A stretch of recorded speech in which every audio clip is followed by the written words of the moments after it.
చేరితి నీ శ్రేష్టమైన పాదములు చేరితి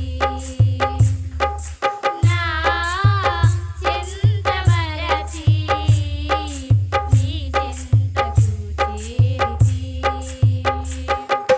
ఇహమందురా పరమందురా ఇహమందురా పరమందురా నీవే ఆధారము నా దేవా నీ శ్రేష్టమైన పాదముల చేరితి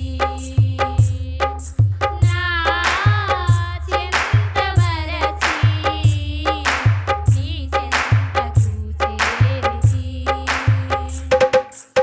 ఆలోచన ఆకర్షణ నీవేనయ్యా నా ప్రాణదాతవు నీవేనయ్యా దినదినము నీ సేవనే చేతును అనునిత్యము నిన్ను కీర్తింతును ఆలోచన ఆకర్షణ నీవేనయ్యా నా ప్రాణదాతవు నీవేనయ్యా దినదినము నీ సేవనే చేతును అనునిత్యము నిన్ను కీర్తింతును మహిమా స్వరూపి పరలోక రాజా నా జీవ బలము నీవేనయ్యా మహిమా స్వరూపి పరలోక రాజా నా జీవ బలము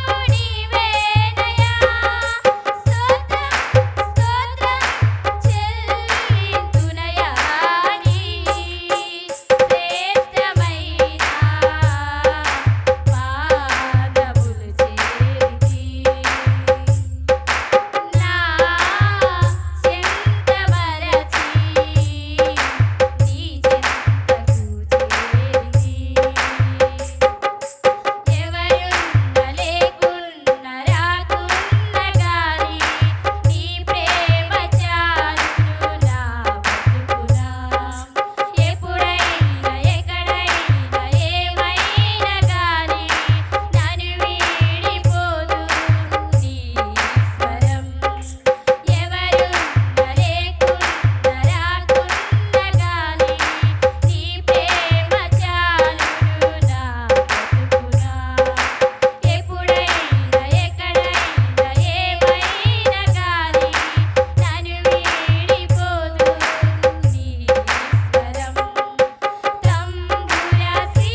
పవిత్రాత్మలు ఇక్కడ పని చేయకుండా అవన్నీ యేసు నామములో తొత్తినీలుగా చేసి మా అందరి మీద మీ ఆత్మను కుమ్మరించమని యేసు ప్రభు యొక్క శక్తి కలిగిన నామములో ప్రార్థన చేస్తూ ఉన్నాను మా తండ్రి, ఆమేన్.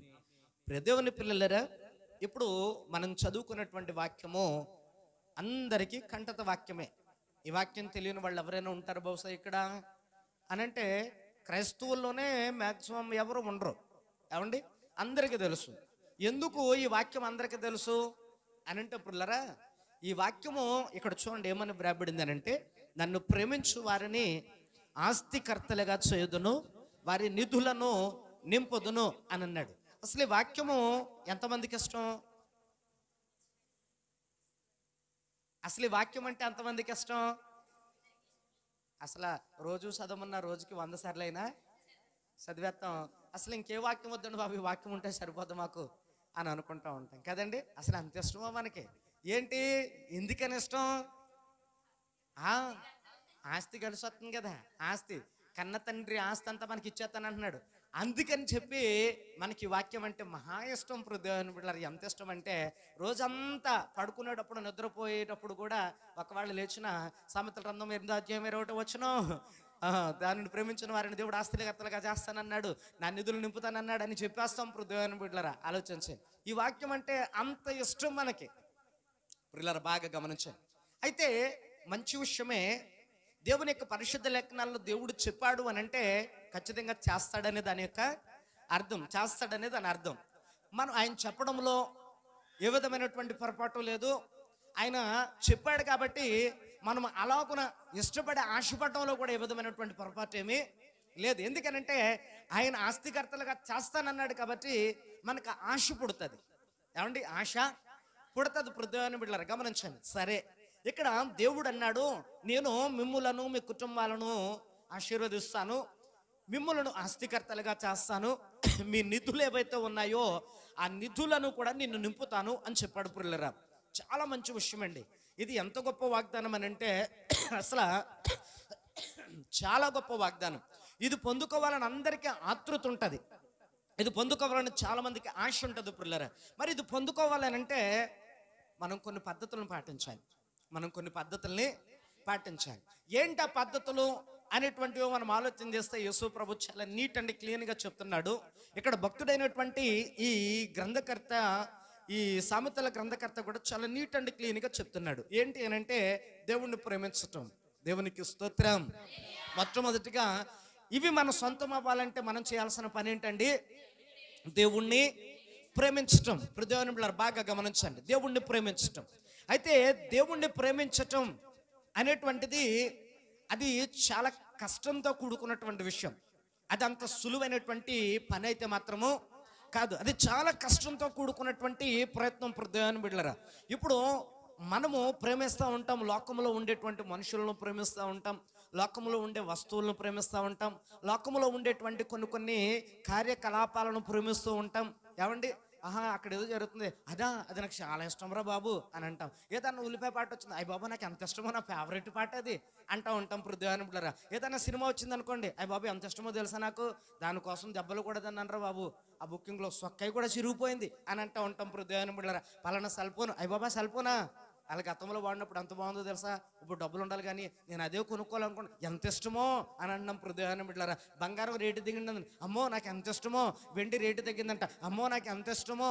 దేవుని బిడ్డలారా ఆలోచించండి, అంటే లోకంలో ఉండేటువంటివి మనం చాలా వాటిని ప్రేమిస్తూ ఉన్నాం. దేవుని బిడ్డలారా, ఇప్పుడు లోకంలో ఉండేటువంటి ఇవన్నీ వాటిని ప్రేమించడం వేరు, దేవుణ్ణి ప్రేమించడం వేరు. హల్లెలూయా, గట్టిగా చెప్దామా హల్లెలూయా. దేవుణ్ణి ప్రేమించడం వేరు. పిల్లలు గమనించండి, ఇప్పుడు లోకంలో ఉండేటువంటి మనుషులను మనం ప్రేమించినప్పుడు ఇష్టమైతే మాట్లాడతాం, కష్టంగా ఉంటే ముఖం ఎడముఖం పెడముఖం పెట్టుకుంటూ ఉంటాం. ఒకవేళ ఏదైనా వస్తువు నచ్చినంతసేపు మనం ఉంచుకుంటాం, లేదంటే దాన్ని నేలకేసి కొట్టడమో, ఇతరులకు ఇచ్చేయడమో, బయట పాడేయడమో చేస్తూ ఉంటాం. ఒకవేళ దేవుని బిడ్డల లోకంలో ఉండేటువంటిది ఏదైనా కార్యకలాపాలు నచ్చినంతసేపు మనం అక్కడ నిలబడి వాటిని చూస్తూ ఉంటాం, నచ్చకపోతే దేవుని బిడ్డ అక్కడి నుంచి విడిచిపెట్టి వచ్చేస్తూ ఉంటాం. కానీ ఈయనతో ప్రేమను కొనసాగించాలని అంటే పిల్లరా, అది అంత తేలికైనటువంటిది. ఎందుకనంటే యేసు ప్రభు ఎలాంటి ప్రేమను కోరుకుంటాడు అని అంటే, అవసరాన్ని బట్టి ప్రేమించే ప్రేమను కోరుకోడు, అవకాశాన్ని బట్టి ప్రేమించే ప్రేమను దేవుడు కోరుకోడు. మరి ఎట్లా ప్రేమించాలని ప్రభు నిన్ను కోరుకుంటా ఉన్నాడు అని అంటే దేవుని బిడ్డలారా, అంతము వరకు ప్రేమించేవాడు కావాలి. కష్టాల్లో ఉన్నప్పుడు కూడా దేవుణ్ణి ప్రేమించేవాడు కావాలి. బాధల్లో ఉన్నప్పుడు కూడా దేవుణ్ణి ప్రేమించేవాడు కావాలి. వ్యాధుల్లో ఉన్నప్పుడు కూడా దేవుణ్ణి ప్రేమించేవాడు కావాలి. వ్యాధులు వచ్చినప్పుడు కూడా దేవుణ్ణి ప్రేమించేవాడు కావాలి. మనుషులందరూ ఏకమై నిన్ను ఒంటరిగా విడిచిపెట్టినా దేవుణ్ణి ప్రేమించేవాళ్ళు కావాలి. అట్లాంటి వాళ్ళని వెతుకుతూ ఉన్నాడు దేవుడు పుల్లరా. అట్లాంటి వాళ్ళకి ఇస్తాడు పుల్లరా. చూడండి, బైబిల్ గ్రంథంలో మనం ఒక వ్యక్తిని తరచూ మనము ఆ వ్యక్తి గురించి ఆలోచన చేస్తూ ఉంటాం. భక్తుడైనటువంటి యోబును గురించి పుల్లరా. యోబు గురించి దేవుడు సాక్ష్యం ఇస్తూ ఉన్నాడు. యోబుకి దేవుడు ఎంత ఇవ్వాలో అంత ఆస్తి ఇచ్చాడు పుల్లరా. ఆస్తి అంతా ఇచ్చిన తర్వాత దాన్నంతా కూడా శాతానుడు వచ్చి లాగేసుకున్నప్పటికీ కూడా భక్తుడైనటువంటి యోబు దేవుణ్ణి ప్రేమించే విషయంలో, దేవుణ్ణి ఆరాధించే విషయంలో, దేవుణ్ణి గణపరిచే విషయంలో, దేవుని దగ్గర విశ్వాసంగా నమ్మకంగా ఉండే విషయంలో ఎక్కడా కూడా ప్రతినిధులరా అన్నీ ఉన్నప్పుడు ఎట్లా ఉన్నాడో ఏమీ లేనప్పుడు కూడా సేమ్ అట్లాగే తన విశ్వాసాన్ని, తన ప్రేమను కొనసాగిస్తూ వచ్చాడు. అందుకనే యోబు గురించి దేవుడు ఆలోచించడం మొదలెట్టాడు. దేవునికి స్తోత్రం. ఇలాంటి వాళ్ళకి ఇస్తే ఆశీర్వాదం కాపాడుకుంటారు. ఎలాంటి వాళ్ళకి ఇస్తే ఆ దీవెన విలువ వాళ్ళకి తెలుస్తుంది. ఎలాంటి వాళ్ళకి ఇస్తే ఆ ఆశీర్వాదం యొక్క ఆ గౌరవాన్ని వాళ్ళు కాపాడుకుంటారని ఆకాశం ముందు ఉన్నటువంటి దేవుడు అనుకున్నాడు.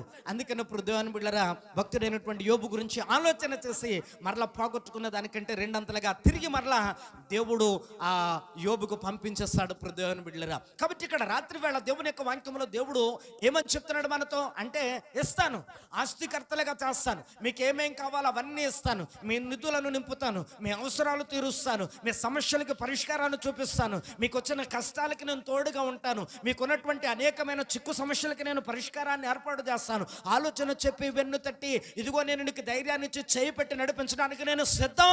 నువ్వు ప్రేమించడానికి సిద్ధమా? ఈ రోజున దేవుణ్ణి కూడా ఎట్లా ప్రేమిస్తున్నామనంటే అవసరాన్ని బట్టి ప్రేమిస్తున్నాం. అవసరాన్ని బట్టి ప్రేమించే వాళ్ళు ఎట్లా పొందుకుంటారండి? అవసరాన్ని బట్టి ప్రేమించే వాళ్ళు పొందుకోలేరు పుల్లరా. ఇవాళ ప్రార్థన ఖాళీ ఉంది కాబట్టి ప్రార్థన, పని లేదు కాబట్టి ప్రార్థన, ఎక్కడికి వెళ్ళట్లేదు కాబట్టి ప్రార్థన, ఏదైనా ప్రయాణం ఉంటే ప్రయాణము, పని ఉంటే పని, ఫంక్షన్ ఉంటే ఫంక్షను, ఎక్కడికైనా వెళ్ళాలి అని అంటే అక్కడికి వెళ్ళిపోతే నీవు దేవుణ్ణి ఎట్లా ప్రేమించినట్టు? ఆ ప్రేమ అట్టు మళ్ళీపోయింది కదా. అర్థమైందా? ఆ ప్రేమ ఎట్లా మళ్ళీపోయింది, ఎటు మళ్ళీపోయింది అని అంటే ఊరు ప్రయాణాలకో, ఫంక్షన్లకో, లేదనంటే మరొక చోటకో మరి ఆ ప్రేమ మళ్ళీపోయింది ఇప్పుడు దేవుని బిడ్డలరా. అలా కాదండి. దేవుని ప్రేమ చూడండి, లోబడు నల్లని పిల్లల వైపు దిన్నమెల్ల ఆయన రెండు చేతులు ప్రేమతో చాచించాయి. చూసారా ఇప్పుడు దేవుని బిడ్డలరా? మనుషులు ఏమన్నా దెబ్బలాడుకున్నారనుకోండి, మీరు బాగా గమనిస్తే మనుషులు ఏమన్నా మాట అనుకున్నారు అనుకోండి, రోడ్డు మీద అక్కడెక్కడ తిట్టుకుంటూ ఉంటారు ఇప్పుడు దేవుని బిడ్డలారా. అక్కడెక్కడ తిట్టుకుని అక్కడక్కడ మాట అనుకుని నేను వెళ్ళను ప్రార్థనకి అని ఆ కోపం దేవుని మీదకు మళ్ళించి దేవుని దగ్గరికి రావడం మానేస్తూ ఉంటారు. దేవునికి నీకు దెబ్బలటైందమ్మా? అమ్మా, దేవునికి నీకు ఏమన్నా దెబ్బలటైందా? కుళాయి కాడ కొట్టుకాడ ఏమన్నా దేవునికి నీకు దెబ్బలటైందా? దేవుని కోడు మీ ఇంటికి వచ్చిందని ఏమన్నా దేవునికి నీకు ఏమన్నా దెబ్బలాడైందా? అమ్మ చెప్పరేంటమ్మా? మరి రోడ్డు మీద ఆళ్ళెవరితోటి దెబ్బలాడితే దేవుని దగ్గరికి నువ్వు రావడం మానేసి పెట్టమ్మా. అదేనా నీ ప్రేమ? యేసు ప్రభు నిన్ను అలాగే ప్రేమించాడా? యేసు ప్రభు మనల్ని అట్లా ప్రేమించలేదు. ఆయన మన ప్రేమలో చాలా లోపాలు ఉన్నాయి. ఆ లోపాలు ఈ రాత్రి సరి చేసుకుంటే ఈ వాక్యములో ఉన్నటువంటిది భక్తులకు ఇచ్చినప్పుడు మనకెందుకు ఇవ్వడో? మనకే కూడా ఇస్తాడు పిల్లరా. మన సామర్థ్యమును బట్టి మన అవసరాలు కూడా తీరుతూ ఉంటాయి. మన పరిస్థితులను బట్టి మన నిధులు కూడా నింపబడుతూ ఉంటాయి. మన పరిస్థితులను బట్టి మనకున్నటువంటి మన సమస్యలకి పరిష్కారం దొరుకుతూ ఉంటుంది. మనకున్నటువంటి మన అప్పులకి కూడా ఒక దారి దొరుకుతూ ఉంటుంది పిల్లరా. మనకున్నటువంటి మన యొక్క పరిస్థితులను బట్టి దేవుడు మనకు కూడా ఒక దారి చూపెడతా ఉంటాడు. కారణం ఏంటి? చూపెట్టట్లేదు అని అంటే పిల్లరా, ఒకవేళ మనం ఇంకా దేవుని మీద, మన దేవుని పట్ల మనం చూపించేటువంటి ఆ ప్రేమ లేదన్న లోపం ఉందేమో. వాక్యంలో దేవుడు చాలా క్లియర్ కట్గా చెప్తున్నాడు. ఏమనంటే, నన్ను ప్రేమించే వారిని, మొట్టమొదటిగా వాక్యం ఆ మాట గుర్తుపెట్టుకోదు, అదే మన మూల వాక్యం. నన్ను ప్రేమించే వారిని అని అన్నాడు. ఇప్పుడు దేవుణ్ణి ప్రేమించాలంటే ఏం చేయాలి మనం? చెప్పండి. దేవుణ్ణి ప్రేమించాలంటే ఏం చేయాలి? ఇప్పుడు యేసయ్య మనల్ని ప్రేమించాడా లేదా? అమ్మా చెప్పాలి, అందరూ ప్రేమించాడా లేదా? ప్రేమించాడని నీకు ఎలా తెలిసింది? ఆయన నిన్ను ప్రేమించాడని ఎట్లా తెలిసింది అని అంటే పిల్లరా, నీ కొరకు తన ప్రాణాన్ని బలిగా పెట్టాడు. నీ కొరకు తన రక్తాన్ని చిందించాడు, నీ కొరకు కొరడా దెబ్బలు తిన్నాడు, నీ కొరకు ఆయన బండబూతులు తిడితే నిందలు అవమానాలు భరించాడు, నీ కొరకు పిడుగుతులు ఆయన భరించాడు, నీ కొరకు అనేకమైనటువంటి శ్రమలను భరించాడు, నీ కొరకు భారభరితమైన సిలువను మోసాడు, నీ కొరకు ముళ్ళ కిరీటం, నీ కొరకు పిల్లరా ఆ సూది మేకులు, నీ కొరకు ఆయన ఆ ప్రక్కలో బళ్ళిపోటు, నీ కొరకు పిల్లరా అనేకమైనటువంటి శ్రమలు, యెరూషలేము వీధుల్లో ఏరులై పారేటట్టుగా ఆయన రక్తం చిందుతా ఉన్నా, ఆయన నడక తడబడిపోతా ఉన్న పిల్లరా నిన్ను ప్రేమించి కేవలం నీ మీద ఉండేటువంటి ప్రేమతో ఆయన ప్రేమను నిరూపించి చూపించాడు. దేవుని బిడ్డలారా, నువ్వు ప్రేమించావా? చెప్పాలి. ఆయన ప్రేమించాడు అనడానికి ఇన్ని రుజువులు, ఇన్ని ఆధారాలు మనకు కనబడతా ఉన్నాయి. ఇన్ని రుజువులు, ఇన్ని ఆధారాలు మనకు కనబడతా ఉన్నాయి. దేవుని బిడ్డలారా, యేసయ్య నిన్ను ప్రేమించాడా? అవును, ప్రేమించాడు. ఎట్లా ప్రేమించాడు? తన రక్తాన్ని ఇచ్చి ప్రేమించాడు. తన దేహం అంతా కూడా ఇదిగో ఆ గాయాలు పాలు చేసిన తర్వాత కూడా నన్ను ప్రేమించాడు. ఆయన సిలువ శ్రమను పొందుతూ నన్ను ప్రేమించాడు. ఆయన పొందినటువంటి ప్రతి శ్రమ కూడా, ఆయన పొందిన ప్రతి కష్టము కూడా, ఆయన ఒంటి మీద తగిలి ఉన్నటువంటి ప్రతి గాయము కూడా నా మీద ఉన్నటువంటి ప్రేమను కనపరుస్తూ ఉన్నాయి. ఆయన గాయాల్లో నుండి నా ప్రేమ ఆయన ప్రేమ కనపడుతుంది. నన్ను ఎంతో ప్రేమించాడో, ఆయన ప్రేమించాడు అనడానికి ఇన్ని కనపడుతున్నాయి. ఇప్పుడు దేవుని బిడ్డలారా, నువ్వు ప్రేమించావా దేవుణ్ణి? నిజం చెప్పండి. నువ్వు ప్రేమిస్తే దేవుణ్ణి నీ దగ్గర కూడా ఆధారం కనపడాలి కదా. కనపడాలి వద్దండి పిల్లలు? గమనించాలి. ఈ రోజున చాలా మంది యూత్ అంతా కూడా ఏం చేస్తారు తెలుసా అండి? ఎవరినన్నా అమ్మాయిని ప్రేమించారనుకోండి, ఇక్కడ టాటూ వేయించుకుంటున్నారు. అమ్మాయి అబ్బాయిని ప్రేమించింది అనుకోండి, ఇక్కడ టాటూ వేయించుకుంటున్నారా? ఇప్పుడు దేవుని పచ్చబొట్లు పొడిపించుకుంటా ఉన్నారు, సెల్ ఫోన్లో పెట్టుకుంటా ఉన్నారు మై లవ్, అలాంటివన్నీ కూడా అందులో పెట్టుకుంటా ఉన్నారు. ఇప్పుడు దేవుని బిడ్డలారా గమనించండి. అంటే ఆ వ్యక్తి కనపడగానే ఇప్పుడు దేవుని బిడ్డలారా వీడు ఈ పై బట్టను ఎలా తీసేస్తాడు, ఇలా తీసేసి ఇలాగ అంటే ఇదిగో చూడు నేను ఎంత ప్రేమించానో నా గుండెల మీద నీ పచ్చబొట్టు వేసుకుని అని ఆడు ప్రేమను అలా నిరూపించుకుంటున్నాడండి. పాపం ఆడికి ఏదో తోచింది ఆడు చేసుకుంటున్నాడు. అవునా కాదండి? అవును. ఇప్పుడు దేవుని బిడ్డలారా ఒకడంటున్నాడు, నేను నిన్ను ప్రేమిస్తున్నాను, ప్రేమించకపోతే కనుక చచ్చిపోతానన్నాడు. ఆడు ప్రేమను ఆడు ఏదో చేసుకుంటున్నాడు. మొత్తం మీద వ్యక్తపరుస్తున్నాడు. ఏమంటే వ్యక్తపరుస్తున్నాడా లేదా? తన ప్రేమను వ్యక్తపరుస్తున్నాడు. ఇప్పుడు దేవుని బిడ్డలారా గమనించండి.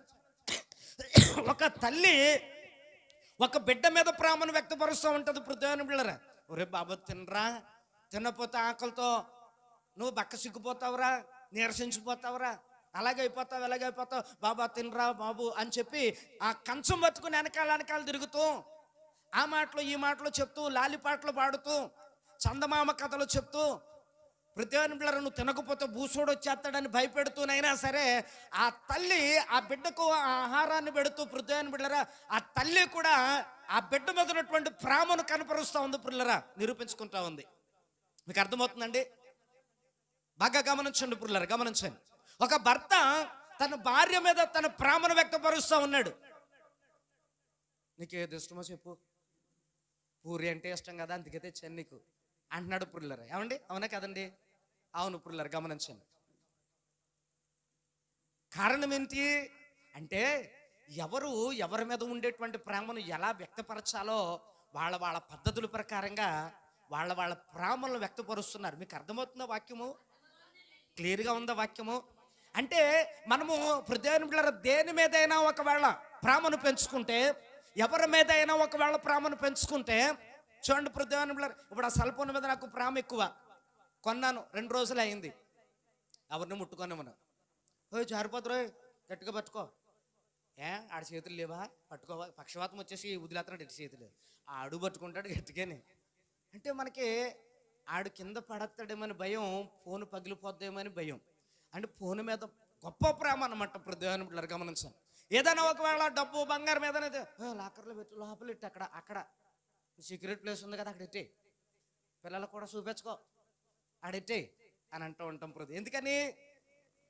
ప్రేమ ఇదంతా కూడా ఏంటనంటే వ్యామోహము, లేదంటే ప్రేమ ప్రత్యేకం. ఈ లోకంలో ఉండేటువంటి ప్రతి ఒక్కరూ కూడా వారి వారి యొక్క ప్రేమలను ఏదో ఒక రకంగా బిడ్డ తల్లి మీద తల్లి, బిడ్డ మీదో భర్త భార్య మీదో భార్య, భర్త మీదో ఒకవేళ అన్నదమ్ములు అక్క చెల్లెలు, ఇలాగన ప్రియుడు ప్రియురాలు, ఇట్లాగే ఎవరి యొక్క ప్రేమలు వాళ్ళు వ్యక్తపరుస్తూ ఉన్నారు. ఆఖరికి సృష్టికర్త అయినటువంటి దేవుడు కూడా తన కుమారుని పంపించడం, తన ప్రేమను వ్యక్తపరిచాడు. కుమారుడు కూడా మన అందరి కొరకు తన ప్రాణాన్ని పెట్టి, తన రక్తాన్ని గార్చి మనందరి కొరకు ప్రత్యేక బిడ్డల బలైపోయి తన ప్రేమను కూడా నిరూపించుకున్నాడు. అయితే మన దగ్గర ఏముంది అది అడుగుతున్నాడు.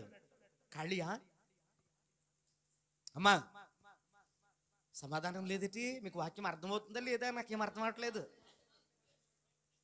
ఇన్ని ప్రేమలకు ఆధారాలు కనబడుతున్నాయి. యేసు ప్రభు నువ్వు ప్రేమించవనడానికి నీ దగ్గర ఆధారం అడుగుతున్నాడు. ఏది? మరి ఏమీ లేనప్పుడు నిన్ను ఎలాగ ఆస్తికర్తలుగా చేస్తాడా అని వెళ్ళిపోదాం ఇంటికి. అమ్మా ఇంకెందుకమ్మా ఖాళీగా కూర్చున్నాం? యేసు ప్రభు నేను ప్రేమించానని చెప్పలేకపోతున్నాం మనం ఇక్కడ కూర్చొని.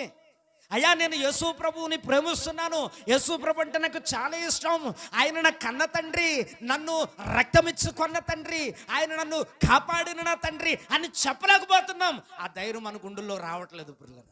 ఇంకెందుకు? ఎలాగివ్వాలి నీకు ఆశీర్వాదం? ఎలాగివ్వాలి నీకు ఆస్తి? నా తండ్రి అని చెప్పుకోలేనటువంటి స్థితి లేదు మన దగ్గర పుర్లారా. మరి తండ్రి అని చెప్పుకోలేనప్పుడు తన ఆస్తిని తన బిడ్డలకి ఎట్లాగివ్వాలి పుర్లారా? తన బిడ్డలకే చెందుది ఆస్తి అంతా కూడా. అవునా కదండి? మరి మన ప్రేమను ఎట్లా వ్యక్తపరచాలి? మనం కూడా వ్యక్తపరచాలి వద్దండి? తండ్రి అంత ప్రేమను చూపించినప్పుడు, కుమారుడు అంత ప్రేమను చూపించినప్పుడు మనం కూడా మన ప్రేమను వ్యక్తపరచాలి. అందుకని వాక్యంలో ఆయన చెప్తున్నాడు, నన్ను ప్రేమించిన వారిని ఆస్తికర్తలుగా, నన్ను ప్రేమించిన వారిని ఆస్తికర్తలుగా అని అన్నాడు. అక్కడ కూడా షరతు పెట్టాడు యేసు ప్రభు. దేవునికి స్తోత్రం, హల్లెలూయా. మరి ఎలా ప్రేమిస్తే ఆయన ఒప్పుకుంటాడు? ఏమండి, ఎలా ప్రేమిస్తే ఆయన ఒప్పుకుంటాడు? ఒక ప్రియుడు ఒక ప్రియురాలను ప్రేమించి వెంటబడి 4 సంవత్సరాల నుంచి ప్రేమిస్తున్నాను, 3 సంవత్సరాల నుంచి ప్రేమిస్తున్నాను, ఎదుగో బ్లేడుతో కోసుకుంటున్నాను, పొరుగుల మంది తాగేస్తున్నాను, ఇన్ని చేస్తున్నా కనికరించమంటే 3 సంవత్సరాలకు 4 సంవత్సరాలకు ప్రత్యేకమైన బిళ్ళరా గ్రీన్ సిగ్నల్ ఇచ్చి తన ప్రేమను వ్యక్తపరుస్తుందే. మరి ఈ రాత్రి వేళ ప్రత్యేకమైన బిళ్ళరా దేవుని యొక్క వాక్యంలో దేవుడు చెప్తూ ఉన్నాడు, దేవుడు మన ప్రేమను అంగీకరించాలని అంటే అసలు మనం ఏం చేస్తే దేవుడు మన ప్రేమను అంగీకరిస్తాడు అది తెలుసుకోవాలి మొదట. అంతేనమ్మా? తెలుసుకుందామా? అసలు యేసు ప్రభు ఎలాగుంటే ఆయన మన ప్రేమను అంగీకరిస్తాడో అది తెలుసుకుందాం. చూడండి వాక్యంలోనికి వెళదాం. దేవుని యొక్క పరిశుద్ధ లేఖనాల్లో యోహాను సువార్త 14వ అధ్యాయము 21వ వచనాన్ని చదువుకుందాం. చూడండి ఒకసారి చదవండి. మన ప్రేమను ఎట్లా వ్యక్తపరచాలో చెప్తున్నాడు ఆయన అక్కడ. నా ఆజ్ఞలను అంగీకరించి వాటిని గైకొనువాడే అది దేవునికి స్తోత్రం. కారణం దొరికేసిందండి మనకి. హల్లెలూయా. దేవుని ఎట్లా ప్రేమించాలో మనకు ఇప్పుడు అర్థమైపోయింది. మీకు అర్థమైందే లేదు ఇప్పుడు? ఇంకెందుకు వెళ్ళిపోదామా? అమ్మా అర్థమైందన్నారు మీరేంటో నాకు అర్థమవుతలేదు. అర్థమైందా? అర్థమయ్యి అర్థం అవ్వకుండా ఉందా? లేదంటే అర్థమైపోయిందా? చెప్పండి. అర్థమవుతూ ఉంది అంటే చెప్తాను ఇంకా ముందుకి. అది దేవునికి స్తోత్రం. కాబట్టి ఇక్కడ దేవుని యొక్క వాక్యంలో మనకు ఒక వాక్యం అయితే అర్థమైంది పుల్లరా. అసలు దేవుణ్ణి మనం ఎట్లా ప్రేమించాలో మనకు అర్థమైంది ఇక్కడ. అమ్మ అర్థమైందా? అర్థమవుతుంది కదండి? అదే వినండి పుల్లరా. కాబట్టి ఇక్కడ దేవుని యొక్క పరిశుద్ధ లేఖనాల్లో చెప్తున్నాం. ప్రభు ఏమని చెప్తున్నాడు అని అంటే చదవండి మరొకసారి. నా ఆజ్ఞలను అంగీకరించి వాటిని గైకొనువాడే నన్ను ప్రేమించువాడు అని చెప్తున్నాడు. అంటే ఇప్పుడు దేవుని యొక్క ప్రేమను దేవుడిని నేను ప్రేమిస్తున్నాను అని భూమి మీద నువ్వు ఎట్లా చెప్పగలవు? నీ ప్రేమను ఎట్లా దేవునికి కనపరచగలవు అని అంటే వాక్యంలో దేవుడు అన్నాడు, నా ఆజ్ఞలు గైకుంటే చాలు నన్ను ప్రేమించినట్టే. దేవునికి స్తోత్రం, హల్లెలూయా. నా ఆజ్ఞలను గైకుంటే నన్ను ప్రేమించినట్టే అని అన్నాడు. ఇప్పుడు దేవుని బిడ్డలారా, ఇప్పుడు అసలు విషయానికి మనం వద్దాం. ఆజ్ఞలను గైకోవడము అని అంటే దేవుణ్ణి ప్రేమించినట్టు. దేవుణ్ణి ప్రేమించేవాడే దేవుని ఆజ్ఞలు గైకుంటాడు. దేవుని ఆజ్ఞలు మన జీవితంలో పాటిస్తూ వెళ్ళామనుకోండి, అప్పుడు దేవుడు అనుకుంటాడు, అరే నా ఆజ్ఞలన్నీ వీళ్ళు పాటిస్తున్నారంటే నన్ను ప్రేమిస్తున్నారని కదా దాని అర్థం. నేను అదే కదా చెప్పాను, అదే కదా వాళ్ళకి సూచన ఇచ్చాను. భూమి మీద వాళ్ళు నన్ను ప్రేమిస్తున్నారు అనడానికి నా ఆజ్ఞలు గైకుంటేనే మీరు నన్ను ప్రేమించినట్టన ఆంక్షలు పెట్టాను, నేను అక్కడ షరతులు పెట్టాను, వాళ్ళు ఖచ్చితంగా పాటిస్తున్నారు అని అనుకుంటాడు. ఇప్పుడు దేవుని బిడ్డలారా, ఇప్పుడు మరి మనము ఆజ్ఞలు ఏమైనా పాటించమంటారా? ఆజ్ఞల్లో ఏముంది? ఒకటి రెండు చెప్పుకుందాం, ఒకటి రెండే చెప్పుకుందాం, ఎక్కువ వద్దు కానీ ఒకటి రెండే చెప్పుకుందాం. పృథ్వీ బిడ్డలరా, అబద్ధం ఆడకూడదు అన్నాడు. అబద్ధం ఆడితే ఆస్తి రాదండి. అబద్ధం ఆడినటువంటి బిడ్డలకి తండ్రి అయినటువంటి దేవుడు ఆస్తి ఇవ్వడండి. నన్ను ప్రేమించిన వారిని నేను ఆస్తికర్తలుగా చేస్తానన్నాడు. దేవుణ్ణి ప్రేమించడం అంటే ఏమని తెలిసింది ఇప్పుడు మనకే? దేవుని ఆజ్ఞలు గైకొనడమే దేవుణ్ణి ప్రేమించడం అని తెలిసింది. దేవుని ఆజ్ఞల్లో ఏముందో ఒకటి రెండు మూడు అనుకున్నాం కదా మనము. మొట్టమొదటిది ఏందనుకుంటున్నాం మనము? అసలు అబద్ధాలు ఆడకూడదు అని అనుకున్నాం. పృథ్వీ బిడ్డలరా, ఇప్పుడు చెప్పండి, అబద్ధం ఆడని మనిషి ఇక్కడ ఎవరన్నా ఉన్నారా అమ్మా? అబద్ధం ఆడనటువంటి మనిషి ఎవరన్నా ఉంటే లేచి నిలబడండి. తండ్రి అయినటువంటి దేవునికి నేను ఇప్పుడే చెప్తాను, నీ ఆస్తును పట్టుకుపోతావు, ఎందుకు ఇవ్వడో నేను పోరాడతాను, ఆయనతో గట్టిగా గొడవాడేస్తాను, నేను ఖచ్చితంగా గొడవాడతాను. నేను అబద్ధం ఆడని మనిషి ఎవరైనా ఉంటే లేచి నిలబడండి. తండ్రి అయినటువంటి దేవునికి నేను ఇప్పుడే ఫోన్ చేసి, నాయన ఈమె అబద్ధం ఆడకుండా ఉంది కదా, ఈమెకు నువ్వు ఎందుకు ఇవ్వలేదు ఆస్తి నేను అడుగుతాను ఖచ్చితంగా. అదేటమ్మా దేవుడు చెప్పింది, ఒక్కళ్ళు కూడా లేరా? అందుకని మనం ఎలాగున్నామేమో పిల్లలు గమనించాలి. వద్దని లెగితే అబద్ధాలతోనే మన జీవితం వెళుతుంది. రాత్రి భర్త వేసుకొచ్చినటువంటి సొక్కలో 100 రూపాయలకు పొద్దున్న మాయం. తెల్లారేటప్పటికి ఇప్పుడు దేవుని బిడ్డలరా, అది కారం డబ్బాలోనూ పోపు డబ్బాలోనూ ఉంటుంది. పాపం పొద్దున్న ఆ పనికి మాలోళ్ళు రాత్రి తాగేసి వచ్చి అలా గుదిలేసాడు.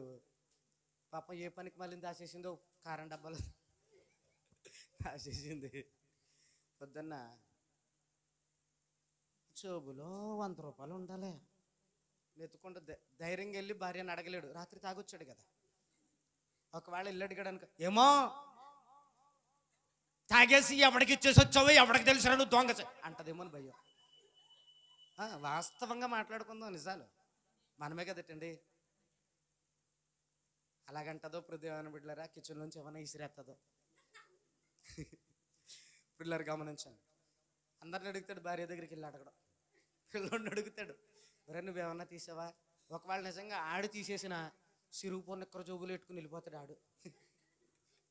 ఏమండి పిల్లలు గమనించండి. ఏమో నాకు తెలదు డాడీ నిజంగా అని ఆడాడు మాకు పెట్టేస్తాడు. ఇక్కడ పొద్దున్న లేగితే అందరూ అబద్ధాలతో బతికేవాళ్ళే. పొద్దున్న లేగిస్తే అందరూ అబద్ధాలతో. పృథ్వీ బిడ్డలరా, రాత్రి వస్తా ఆయన 1000 రూపాయలు కష్టపడి వచ్చి ఇంటికి వచ్చేటప్పటికి 400 ఎత్తాడు. ఇంకో 600 అయ్యి మీ ఎత్తిరవ్వలేదు, తర్వాత ఎత్తానన్నాడు. ఏమి ఎత్తిరవ్వలేదు? నువ్వు ఎక్కడెట్టేసి వచ్చేసావు? ఏమన్నా వెంకటరావు గారు ఎక్కడెట్టేసి వచ్చేసారు? మీరు పెట్టేసి వచ్చేసారేటి? దేవునికి స్తోత్రం. అసలు మీకు ఆరోగ్యం బాగాలేదు, అలాగే ఇట్రాకండి, అది మంచిది కాదు. భార్యను మోసం చేస్తే మనల్ని మనము మోసం చేసుకున్నట్టు ఆ విషయంలో. కాబట్టి ఇక్కడ పృథ్వీ మరి ఇన్ని అబద్ధాలు ఉన్నాయి మనలో. మరి అబద్ధాలు ఇవన్నీ కూడా విడిచిపెట్టాలి పృథ్వీ బిడ్డలరా. నిజాయితీగా ఉండాలి, నిక్కర్చిగా ఉండాలి పిల్లలరా, యథార్థంగా ఉండాలి. మనం మాట్లాడేటువంటి మాటలు పొదుపుగా ఉండాలి. మనం మాట్లాడేటువంటి మాటలు దేవునికి నచ్చేలా, ఆ దేవుడు మెచ్చేలా ఉండాలి పృథ్వీ బిడ్డలరా. అంతేగాని నేను ఏదో అబద్ధం ఆడేసి ముందుకెళ్ళిపోయానులే, పబ్బం గడిపేసుకున్నాను అని అంటే కుదరదు పృథ్వీ బిడ్డలరా. ఒకవేళ నువ్వు అబద్ధం ఆడి ముందుకు వెళ్ళిపోయినా నీకు ముందున్నవన్నీ కష్టాలే. నీ అవసరాలు తీరవు, నీ అక్కరలు తీరవు, నీ ఇబ్బందులు తీరవు పృథ్వీ బిడ్డలరా. ఎందుకనంటే దేవుని ఆజ్ఞలు పాటించలేదు కనుక నువ్వు దేవుణ్ణి ప్రేమించనట్టే. దేవుణ్ణి ప్రేమించలేదు కనుక దేవుని యొద్ద నుండి వచ్చే ఆస్తి ఏదైతే ఉందో నీకు రావట్లేదు. అమ్మా అర్థమవుతుందా? మన కుటుంబాలు ఆశీర్వదించబడడానికి దేవుణ్ణి ప్రేమించండి. దేవుణ్ణి ప్రేమించడం మొదలు పెడితే ఈ రాత్రి నుంచే దేవుడు ఖచ్చితంగా మనకి ఇవ్వాల్సిన ఇస్తాడు. ఇవాళ నాకు పొద్దున్న ఒక వాట్సాప్లో మా ఫ్రెండ్స్, మేము 10th క్లాస్ బ్యాచ్ ఎంతో ఫ్రెండ్స్ బ్యాచ్ ఉంది మాకు ఒక గ్రూప్ అనమాట. ఆ గ్రూప్లో ఒక పోస్ట్ వచ్చింది, నాకు పోస్ట్ వచ్చింది. వెంకటరావు గారు మీకు చెప్తున్నాను నేనండి. ఆ పోస్ట్ ఏంటి అనుకుంటున్నారో, ఇవాళ ప్రత్యేకించి తాగుబోతుల దినోత్సవమంట. ఏమండి ఇప్పుడు తల్లి దినం, అదేనండి తెలుగులో చెప్తున్నాను, మీరు ఇంగ్లీష్. ఏమండి తల్లి దినం ఒకటి ఉంది, తండ్రి దినం ఒకటి ఉంది, ఆఖరికి ఎయిడ్స్ రోజు కూడా ఒకటి ఉందట, టైలర్స్ రోజు ఉందట, రోజ్ డే కూడా ఉందట. ఏమండి ప్రేమికులు రోజు ఉందట. మొన్న కదా ఏంటుంది పిల్లరా అయ్యిందట. ఇప్పుడు ఇంకోటి వచ్చింది, తాగుబోతుల దినోత్సవం. ఇవాళ అడ్డు బెడ్డు లేకోకుండా తాగేస్తున్నారు పొలోమని. ఆడెవడో పాట పాడేస్తున్నాడండి కాయల మీద. అది చూస్తే ఆశ్చర్యమైపోయింది నాకు. హృదయాన్ని పిల్లలు గమనించండి, ఎంత భయంకరంగా ఉంది లోకం. పిల్లలు బాగా గమనించండి. ఇక్కడ దేవుని యొక్క పరిశుద్ధ లేఖనాల్లో ప్రభువు ఏమని చెప్తున్నాడు అని అంటే, నన్ను ప్రేమించండి, నన్ను ప్రేమించడం ఎట్లాగో చెప్తున్నాను, మీరు బాగా అర్థం చేసుకుని ఆ చిట్కా పాటించండి. నా ఆజ్ఞలు పాటించగలిగితే మీరు నన్ను ప్రేమించినట్టే. దేవునికి స్తోత్రం. గట్టిగా చెప్దామా? హల్లెలూయా. కాబట్టి పుల్లరా, ఇక్కడ ఒకవేళ రెండో విషయాన్ని మనం ఆలోచించాలి. నిన్ను వలే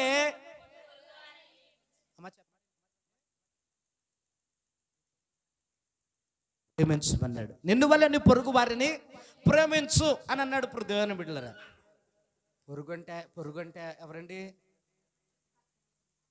అమ్మా? పెద్దోళ్ళు చెప్పండి, వీళ్ళకి తెలియలేదమ్మా. అయ్యో ఇదేటమ్మా, ఇరుగు పొరుగు అని ఉంటుంది కదా, మరి చెప్పండి. ఇరుగంటే ఎవరు, పొరుగంటే ఎవరు? ఇరుగంటే మనతో దెబ్బలాడినోళ్ళు, పొరుగంటే మనతో స్నేహం చేసినోళ్ళు. అది కూడా తెలుదా మీకు? ఇరుగు పొరుగు మీకు అర్థమవుతుందా? ఇరుగంటే వాళ్ళకి మనకి ఇరిగిపోయింది.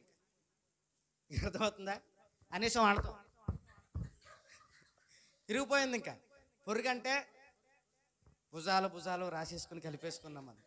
మరి అదేనండి బాబు, ఇరుగు ఈ మాత్రం కూడా తెలియకపోతే ఇంకా లేండి బాబు.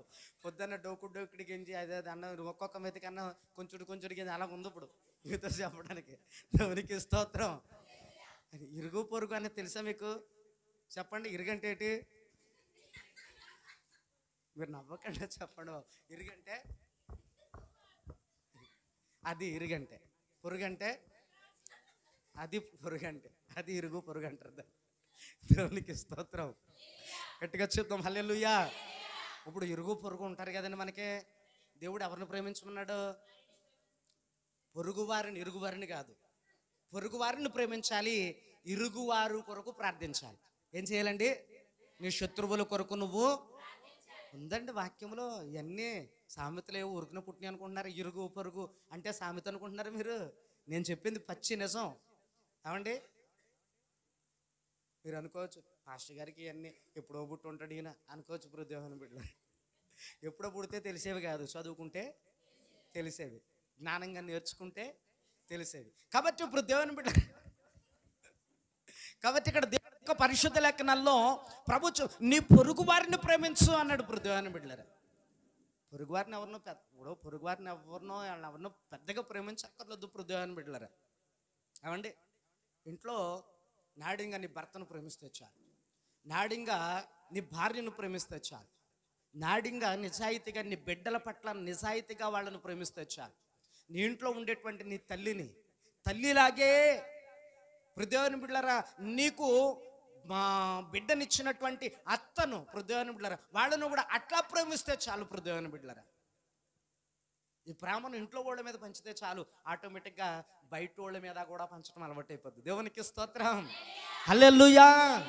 కాబట్టి ఇది చాలా పరిశుద్ధమైనటువంటి, దేవుడు చెప్తున్నటువంటిది చాలా పవిత్రమైనటువంటి ప్రేమ. హృదయాన్ని బిడ్డలారా గమనించండి. అడ్డదిడ్డాలతో కూడినటువంటి అపవిత్రమైనటువంటి ప్రేమ, దొంగ చూపులు చూసేటువంటి ప్రేమ, వక్ర చూపులు చూసేటువంటి ప్రేమ, కామంతో చూసేటువంటి ప్రేమలు కాదు ఇవి. పరిశుద్ధమైనటువంటి పవిత్రమైనటువంటి ప్రేమలు. హృదయాన్ని బిడ్డలారా, అన్న చెల్లెల వరుస, తల్లి బిడ్డల వరుస. హృదయాన్ని బిడ్డలారా, ఎట్లాంటి పవిత్రమైనటువంటి వరుసలతో దేవుని యొక్క వాక్యంలో దేవుడు చెప్తున్నాడు, నిన్ను వలె పొరుగు వారినే అన్నాడు అనమాట. ఇలాంటివి చేస్తే చాలండి. మనం అలవాటు చేసుకుంటూ ఉంటే క్రమేపీ మన జీవితానికి అలవాటు పడతా ఉంటుంటే దేవుడి మీద ప్రేమ మనకు రోజు రోజుకి పెరుగుద్ది. కనుక దేవుడు మనకి ఇవ్వాల్సింది కూడా ఆటోమేటిక్గా మన ఇంటికి, అమ్మ అర్థమవుతుందా మీకు? మన ఇంటికి వస్తుంది. అందుకనే వాక్యంలో దేవుడు ఈ రాత్రి ఇంత అద్భుతమైనటువంటి మంచి మాటలు చెప్తున్నాడు. పురులరా, నన్ను ప్రేమించిన వారు నేను ఆస్తికి కర్తలుగా చేస్తాను, వారి నిధులను నింపుతాను అని చెప్పాడు. పురులరా, ఇప్పుడు దేవుణ్ణి ప్రేమించడం కష్టమా లేదనంటే సులువేనంటారా? కష్టమైతే అయి ఉండొచ్చు, అసాధ్యమైతే మాత్రం చెప్పండి. కష్టమైతే అయి ఉండొచ్చు, అసాధ్యమైతే మాత్రము కాదు. దేవుని బిడ్డలారా, ఎందుకు కష్టము అని అంటున్నామా? మరి మన నాలుకంత ఆడమైంది ఏంటి? అమ్మా అమ్మాజమ్మ మామూలుగా చెప్తున్నాను మా పెద్దవారు కదా అని మిమ్మల్ని అడుగుతున్నాను. ఏమండి మన నాలుక అంత నాడమిందమ్మా మన నాలుక. మన నాలుకనంట మాటలు ఎలా వచ్చేస్తే తెలుసండి, పుసుక్కు పుసుక్కు పుసుక్కుమని వచ్చేస్తాయంట. అదే అంటారు పుసుక్కుమని అనేసి ఏమనుకోకే, మరి అదేంటో నాకు తెలదు. ఏమండి కౌక్కును పుసుక్కుమని అనేసానమ్మ ఏమనుకోకే అంట.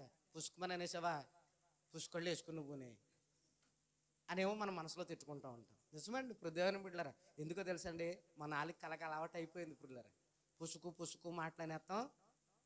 మన నాలుగుకి ఏమైపోయిందండి, అలవాటు అయిపోయింది. మానుకోవాలి, కొంచెం సాధన చేయాలి, గుర్తుపెట్టుకోవాలి. గుర్తుపెట్టుకుని ఇప్పుడు దేవుని బిడ్డలారా మాట గోకుని అనేటప్పటికి అలా అలక అలా కత్తిరిచేసినట్టు ఇప్పుడు దేవుని బిడ్డలారా ఆగిపోవాలి. ఆగిపోతే అప్పుడు ఆకాశం ముందున్నటువంటి దేవుడు ఎంత సంతోషిస్తాడోనండి. నన్ను ప్రేమించడం మొదలొచ్చింది నా బిడ్డకి ఇవ్వాల్సింది నేను సిద్ధం చేసేయాలి ఇంకా అనుకుంటాడు నా దేవుడు. దేవునికి స్తోత్రం, గట్టిగా చెప్దాం హల్లెలూయా. కాబట్టి రాత్రి వేళ దేవుని యొక్క వాక్యములో దేవుడు మాట్లాడితే అని చెప్తున్నాడు. చూడండి దేవుని యొక్క పరిశుద్ధ లేఖనాల్లో 23వ వచనాన్ని కూడా చదువుకుందాం. చూడండి ఈ యోహాను సువార్త 14వ అధ్యాయం 21వ వచనం 23వ వచనాన్ని కూడా ఒకసారి చదువుకుందాం. అక్కడ ఏమని వ్రాయబడింది పిల్లరా, ఒకడు నన్ను ప్రేమించిన ఎడల వాడు నా మాటలు గైకొనును, అప్పుడు నా తండ్రి వానిని ప్రేమించును, మేము వాని యొద్దకు వచ్చి వాని యొద్ద నివాసము చేతుము. దేవునికి స్తోత్రం, హల్లెలూయా. చూసారండి, పరమనందు ఐశ్వర్యవంతుడైనటువంటి దేవుడే మనం ఎప్పుడైతే ప్రేమించడం మొదలుపెట్టి ఆయన మాటలు వింటూ ఉంటామో అప్పుడే దేవుడు మన దగ్గరకు వచ్చి తండ్రి అయినటువంటి దేవుడు, కుమారుడైనటువంటి దేవుడు, పరిశుద్ధాత్మ దేవుడు మనతో ఉంటారటండి. అంతకంటే గొప్ప భాగ్యం ఏముందండి బాబు. ఏమండి కొంతమంది అంటూ ఉంటారు పిల్లరా, ఎలాగూ ప్రేమించు చూడండి, నేను ఒంటరిని అనే ఫీలింగ్ నీకు ఎప్పుడు రాదు. హల్లెలూయా. నేను ఒంటరివాణ్ణి, నేను ఒంటరిదాన్ని అనేటువంటి ఫీలింగ్ ఎప్పుడూ రాదు పిల్లరా. ఎందుకు రాదు అని అంటే వాక్యములో దేవుడు చెప్తున్నాడు, నన్ను ప్రేమించిన మాటలు గైకొని వారి విషయంలో, నన్ను ప్రేమించిన మాటలు వినే వారి విషయంలో, నన్ను ప్రేమించిన ఆజ్ఞల ప్రకారంగా నడుచుకునే వారి విషయంలో ఇదిగో తండ్రి వారిని ప్రేమించును గనక తండ్రియో నేనును పరిశుద్ధాత్ముడును ముగ్గురమును అతనితో నివాసము చేతుము అని చెప్తున్నాడు. హల్లెలూయా. అంత అద్భుతమైనటువంటి సంగతి. ఏళ్ళ ముగ్గురు మనకు తోడుగా ఉంటే మనకి ఎదురేది చెప్పండి? దేవునికి విరోధమైనది ఏదైనా ఉంటుంది? ఇంకా వాళ్ళు మనతో ఉంటే ఇంకా మనకు విరోధమైనది ఏదైనా ఉంటుందా? శత్రువులు ఎదుట విందులు. మీకు అర్థమవుతుందండి? మనల్ని అన్న వాళ్ళ ఎదుట దేవుని గర్వం వద్దండి, అతిశయంగా. గర్వం మన పదం కాదు, అది సైతాన్ గాడి. అతిశయంగా దేవుని తల ఎత్తుకుని మనం బయలుదేరి వెళుతూ ఉంటాం. మనల్ని అన్న వాళ్ళందరూ నోళ్ళు మూయించేస్తాడు అట్లాగంతే. అలా మూతడిపోతాయి. మీకు అర్థమవుతుందండి అమ్మ? అలాగా మూతడిపోతాయి. ఇప్పుడు దేవుని బిడ్డలారా గమనించండి, చేసేస్తాడు దేవుడు మనతో ఉంటే. కాబట్టి దేవుణ్ణి ప్రేమించాలి. ప్రేమించడం అని అంటే కష్టమే, అసాధ్యమైతే మాత్రము నేర్చుకోవాలి. ఏమండి నేర్చుకోవాలి. చిన్నప్పటి నుంచి కూడా మనందరికీ ఇప్పుడు దేవుని బిడ్డలారా ఏదన్నా పనులు, ఏమండి ఇప్పుడు మనం అందరం కూడా పనులకు వెళతాం కాబట్టి కోత కోయడం కష్టమా సింపులా చెప్పండి? రాని వాళ్ళకి చాలా కష్టం, వచ్చిన వాళ్ళకి కోత కోయడం సులువే, కానీ సాయంత్రం దాకా ఓర్చుకుని చేయడమే కొంచెం కష్టంతో కూడినటువంటి పని. ఇప్పుడు కోత కోసేయడము అని అంటే నేను కోసేసి, మీరు కోసేసి, ఏళ్ళో కోసేసి, ఆళ్ళో కోసేసి, అందరూ కోసేసేది కాదండి. దానికి ఒక పద్ధతి ఉంటుంది. అది నేర్పరితనంగా చేయాలి, అనుభవపూర్వకంగా చేయాలి. ఒక మునుము పట్టుకుని కోసుకుంటూ వెళ్ళాలి, అంతే కదండి అమ్మ? అంతేనా? అందరూ లైన్గా పెట్టుకుని మేము అప్పుడు కోతలకి నేను వెళ్ళేవాడిని. నాకు కోతలు కోసిన అనుభవం ఉంది, చెప్పాను కదండి. కోతలు కోయడం అంటే నాకులాగా కోతలు ఎవరు కోయలేరు. 4 ఏళ్ళు కోసేసుకున్నాను నేను. మరి నాకులాగా ఎవరో కోతలు కోయలేరు అలాగా. ఏమండి అలాగే పిల్లరా మూనాలు అన్నమాట అలా పెట్టుకుని లైన్గానే కోసుకుంటూ వెళ్తుంటే వెనకాల పనలో పేరుసినట్టుగా లైన్గా వచ్చేయండి. అంత బాగా ఉండేవో చూడడానికి పిల్లరా. అలా కోసి పనేసి వెనక్కి తిరిగి చూసి అందరిలాగా వచ్చిందా లేదా అని చూసుకుంటూ ఉండి నేను పృథ్వీని బిడ్డరా. ఎందుకంటే మరి అలా రాకపోతే నా పనుడితనానికి మరి పెద్ద పొరపాటు అర్థమవుతానండి? అర్థమవుతుంది మీకు? నా పనుడితనానికి మరి పెద్ద పొరపాటు అయిపోద్ది. రేపొద్దున మరలా నేను పనిలోకి ఈడెవడే మునుములో పనేస్తారు రాలేదు ఇడికి ఈయన పిలవకండి అంటారు పిల్లలు. కాకేరండి నిజంగా. అన్ని అనుభవాలండి, నేను చేశాను కాబట్టి చెప్తున్నాను. ఎక్కడున్న వీళ్ళకి తెలియదు కాబట్టి నవ్వుకుంటున్నారు వీళ్ళు. ఒకసారి కొత్తకి వెళ్ళి పని అయితే తెలుస్తుంది నీకు. క్షేమంగా ఏళ్ళు తిన్నంగా తెచ్చుకున్న మనకి ఇంటికి పనుడు తల్లివే నువ్వు. దేవునికి స్తోత్రం. కాబట్టి ఇక్కడ దేవుని యొక్క వాక్యములో దేవుడు చెప్తా ఉన్నాడు పిల్లరా, కష్టమే అసాధ్యమైతే కాదు, కానీ మనం ఏం చేయాలో తెలుసండి, సాధన చేయాలి. ఒక పని కావాలంటే ఎట్లా సాధన చేయాలో దేవుని బిడ్డలారా సాధన చేయాలి పిల్లరా. ఈ రోజున సెల్ ఫోన్ ఉందండి, ఉందా లేదా? ఎక్కడ ఉంది సెల్ ఫోను? అదిగో ఎదురుకుంటా. ఎవరింట్లో పడితే వాళ్ళ ఇంట్లో 4 సెల్ ఫోన్లు, 3 సెల్ ఫోన్లు, 5 సెల్ ఫోన్లు, మనిషికి వచ్చి 2 సెల్ ఫోన్లు. పిల్లలు గమనించాను, ఉన్నాయా లేదండి? పాడైపోయిన సెల్ ఫోన్లు కూడా ఇంట్లో పెట్టుకుని పూజించేస్తూ ఉంటాం మనం. బాగానే ఒరే ఇక్కడ డిస్ప్లే పగిలిపోయిన సెల్ ఫోన్ ఉండా లేదురా? ఎందుకని పోయింది కదా అది, అయినా కానీ కళ్ళ ముందు కనపడాలి ప్రేమ కదండి. పిల్లలు ఆలోచించే, ఇప్పుడు అన్నిటిని మనం ప్రేమించేస్తున్నాం. దేవుని బిడ్డలారా గమనించండి, వస్తువులు అన్నిటిని ప్రేమించేస్తున్నాం. ఇక్కడ దేవుని యొక్క వాక్యంలో దేవుడు ఏమని చెప్తున్నాడు అని అంటే, దేవుని బిడ్డలారా సాధన చేస్తే ఏమండి, ఇప్పుడు సెల్ ఫోన్ గురించి చెప్పాను కదా, అందరికీ సెల్ ఫోన్లు ఉన్నాయి. ఈ రోజున చదువు వచ్చినోడికి చదువు రానోడికి అందరికీ వాట్సాప్ అంటే ఏంటో తెలుసు, ట్విట్టర్ అంటే ఏంటో తెలుసు, యూట్యూబ్ అంటే ఏంటో తెలుసు, ఫేస్బుక్ అంటే ఏంటో తెలుసు. ఇంకేమున్నారా? అది చూసారా, అది మర్చిపోయాను నేను. అందులో ఉన్న వాళ్ళకి తెలుస్తుంది, మరి నాకేం తెలుస్తుంది? అది ఇన్స్టాగ్రామ్ అంటున్నారు ఇక్కడ. ఇన్స్టాగ్రామ్ పిల్లలు ఎవరు నేర్పించారు అమ్మా చెప్పండి, ఎవరు నేర్పించారు? ఒకప్పుడు పచ్చబట్టను, అంతేనండి తులసిరావు గారు, ఒకప్పుడు పచ్చబట్టను ఎర్రబట్టను. పెద్దోళ్ళకి తెలిసేది కాదు. ఫోన్ వస్తుంటే పట్టుకెళ్ళి ఇచ్చామనుకో, ఒరే బాబుగా ఎలాగరా ఇది మాట్లాడాలంటే అంటే ఆ పచ్చబట్టను నొక్కేసా అని అంటే పృథ్వీరా అలాగే సుక్కోకురా అని చెప్పేసేసి ఆ మామ ఇలా నెత్తుకుని ఆ పచ్చబట్టను అలా నొక్కేటప్పటికి అయిపోయేది. అలాగే పిల్లలు గమనించండి, అంటే ఒకప్పుడు పచ్చబట్టను ఎర్రబట్టను. ఇప్పుడు చిన్నపిల్లలు కూడా అయితే యూట్యూబ్ ఆన్ చేసేస్తున్నారు, వాళ్ళకి కావాల్సిన వీడియోలు ఎలాగనేస్తున్నారు అని ఎవరు నేర్పించారు? నేర్చుకుంటే ఏదైనా కష్టం కాదు, నేర్చుకోకపోతే నాకు చేత కాదు అనుకుంటే జీవితం అక్కడే ఆగిపోద్ది. నేర్చుకుంటే ఈ రోజున ప్రపంచం ఎంత ముందుకెళ్ళిపోయిందో తెలుసా మీకు? ఎంత ముందుకెళ్ళిపోయిందో తెలుసా పిల్లరా? ఎవ్వరికి ఏది చెప్పాల్సినటువంటి అవసరం లేదు దేవుని బిడ్డలారా. చదువు రాదేమోనని ఎవరికైనా సెల్ ఫోన్లు ఇచ్చి అందులో అది ఉంటుంది నేను తీసేస్తా నాకు తెలిసిలే అంటున్నాడు దేవుని బిడ్డలారా.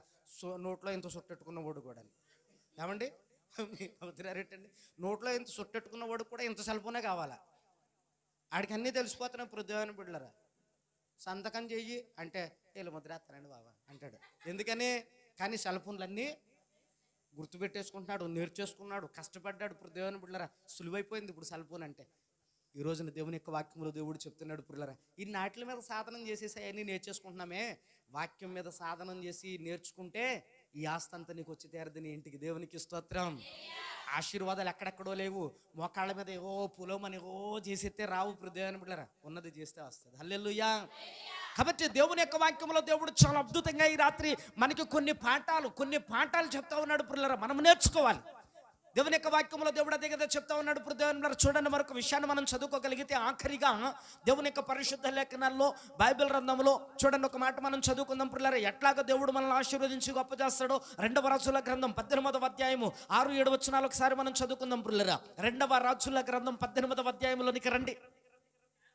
2వ రాజుల గ్రంథం 18వ అధ్యాయము 6-7 వచనాలు మనం చదువుకుందాం. అమ్మ చదవండి 6-7.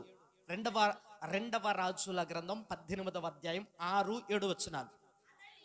అతడు యెహోవాతో హత్తుకొని ఆయనను వెంబడించుటలో వెనుక తీయక ఆయన మోషేకు ఆజ్ఞాపించిన ఆజ్ఞలన్నిటినీ గైకొని ఉండెను. కావున యెహోవా అతనికి తోడుగా ఉండెను. తాను వెళ్ళిన చోట నెల్ల అతడు జయము పొందుచూ వచ్చెను. దేవునికి స్తోత్రం. గట్టిగా చెప్దాం హల్లెలూయా. వాక్యం అర్థమైందా మీకు? ఇప్పుడు ఇక్కడ చూడండి వాక్యంలో భక్తుడైనటువంటి ఇక్కడ ఒక వ్యక్తి ఉన్నాడు. ఆ వ్యక్తి అట యెహోవాను హత్తుకొని ఉన్నాడట. యెహోవాను హత్తుకొని ఉండడం అంటే యెహోవాను ప్రేమించటం. యెహోవాను ప్రేమించడం అని అంటే ఆయన ఆజ్ఞల ప్రకారంగా జీవించటం. ఇక్కడ హత్తుకొని ఉన్నాడు అని అంటే దాని అర్థం ఏంటంటే దేవుని ఆజ్ఞల ప్రకారంగా నడిచే వ్యక్తి అని అర్థం, దేవుని మాటలకు విలువిచ్చే వ్యక్తి అని అర్థం, దేవుని యొక్క వాక్య ప్రకారంగా జీవించడానికి ఇష్టపడిన వ్యక్తి అని అర్థం, దేవుని యొక్క వాక్యానికి తన జీవితాన్ని అంకితం చేసుకున్నవాడు అని అర్థం. కాబట్టి ఇలాగ అంకితం చేసుకున్నటువంటి ఈ యొక్క వ్యక్తినట ఇదిగో యెహోవాను హత్తుకొని ఉండుట కారణం వచ్చట. యెహోవా అతను పోవు చోట నల్లను అతనికి తోడై ఉండనట. అతను చేయు ప్రతి పనులోను జయమును పొందుతూ వచ్చేటట్టు దేవుడు చేసినట్ట. దేవునికి స్తోత్రం. ఎంత అద్భుతమైన సంగతి. ఈ రోజున మనం దేవుణ్ణి ప్రేమిస్తే అట్లాగా ప్రేమించడం అలవాటు చేసుకుంటే, ప్రేమించడం అంటే ఏముందండి ఏమండి? ప్రేమించడం అంటే మనము ఏదో వారానికి ఒకసారి ప్రొద్దున పిల్లలు వారం అంతా తీయలేని ఆ బైబిల్ వారం అంతా కూడా ప్రొద్దున పిల్లలు ఎక్కడండి ఆ టేబుల్ మీద ఏంటంటే అది డ్రెస్సింగ్ టేబుల్. మా ఇంట్లో లేదు ఆ డ్రెస్సింగ్ టేబుల్ మీద. మీ ఇంట్లో కూడా చాలామందికి లేదండి, కొంతమందికి ఉన్నట్టుంటే వందలండి. దేవునికి స్తోత్రం. ఉన్న వాళ్ళందరికీ స్తోత్రం, లేని వాళ్ళందరికీ ఆత్రం. మరి మేము ఏం చేస్తాం? కాబట్టి ఇప్పుడు దేవుని పిల్లలు అక్కడ పెట్టేసి పౌడర్ ఇంత వేసేసుకుంటారు, ఎలాగే అదంతా బైబిల్ మీద అడిపోతుంది. పిల్లలు గమనించండి. అక్కడే పృథ్వీని బిడ్డరు ఎలా దువ్వేస్తారు, సిక్కులన్నీ తీసేస్తారు, అక్కడే తీసి ఎలా పాడేస్తారు పృథ్వీని బిడ్డరు. అందుకనే అప్పట్లో బైబిల్లో తలెంటుకులు ఉంటేనంట ఏటో మరి నువ్వు దువ్వేత్తను ఇలా బైబిల్ తెలిసి చదువుతూ ఉంటావు, ఏదో ఇంటికి ఊడు రాలి పడుతుంది, ఎక్కడో దిక్కున ఖచ్చితంగా ఉంటుంది. ఉంటుంది పృథ్వీని బిడ్డరు. వారాన్ని వచ్చేటప్పటికి ఆ బైబిల్ అక్కడ ఉందే బుజ్జే, అంతేనా? నువ్వే కదా అంటున్నావు అలాగని బుజ్జే అని అంటే పాపం ఆ పిల్ల లోనికి వెళ్ళి ఆ బైబిల్ నిండా పట్టేసినటువంటి పౌడ్రు కదండి, ఆ జిడ్డు అదంతా కూడా తుడిసి, అమ్మ ఏటే బైబిల్ ఎలా పెట్టావు, జాగ్రత్తగా పట్టుకెళ్ళానంటే ఆ బైబిల్ని తెచ్చుకొని ఇక్కడ పెట్టుకుంటూ ఉంటాం. ఆ బైబిల్కి ఏమన్నా విలువిస్తామా అని అంటే ఆ బైబిల్ కింద ఎడితే పిల్లలు దాని మీద కూర్చుండిపోతారు, ఆ బైబిల్ మీద రాసేస్తారు, బైబిల్ని ఇలా లాగేస్తారు, సింపేస్తారు. ఒక్కొక్క కాగితం పృథ్వీని బిళ్ళారు. కొంతమంది బైబిల్లో కొన్ని కాగితాలే ఉండవు. కొంతమంది బైబిల్లో పృథ్వీని బిళ్ళారు. పిల్లలు పిచ్చిగెత్తరు ఇలా రాసేస్తూ ఉంటుంటే ఆ పక్కన ఉన్నటువంటిది హీ అని చూస్తూ ఉంటుంది. ఏంటో ఇలాంటి పనికి మళ్ళీ చేస్తున్నాం. బైబిల్ అమ్మ ఇది, దీనికి ఏం పేరుంది? పరిశుద్ధ గ్రంథం అని చెప్పరు పృథ్వీని బిళ్ళారు. పిల్లలకు అర్థం కాదు, వాళ్ళ దగ్గర తీసుకోరు. పిల్లలు ఆలోచించి. కాబట్టి ఇక్కడ దేవుని యొక్క వాక్యానికి మనం ఏ ప్రాధాన్యత ఇస్తా ఉన్నాం? బైబిల్ దేవుణ్ణి ప్రేమించడం అని అంటే ఆ బైబిల్ పట్టుకుని వారానికి ఒకసారి దేవుని మందిరానికి వచ్చి వెళ్ళిపోవడం కాదు పిల్లరా.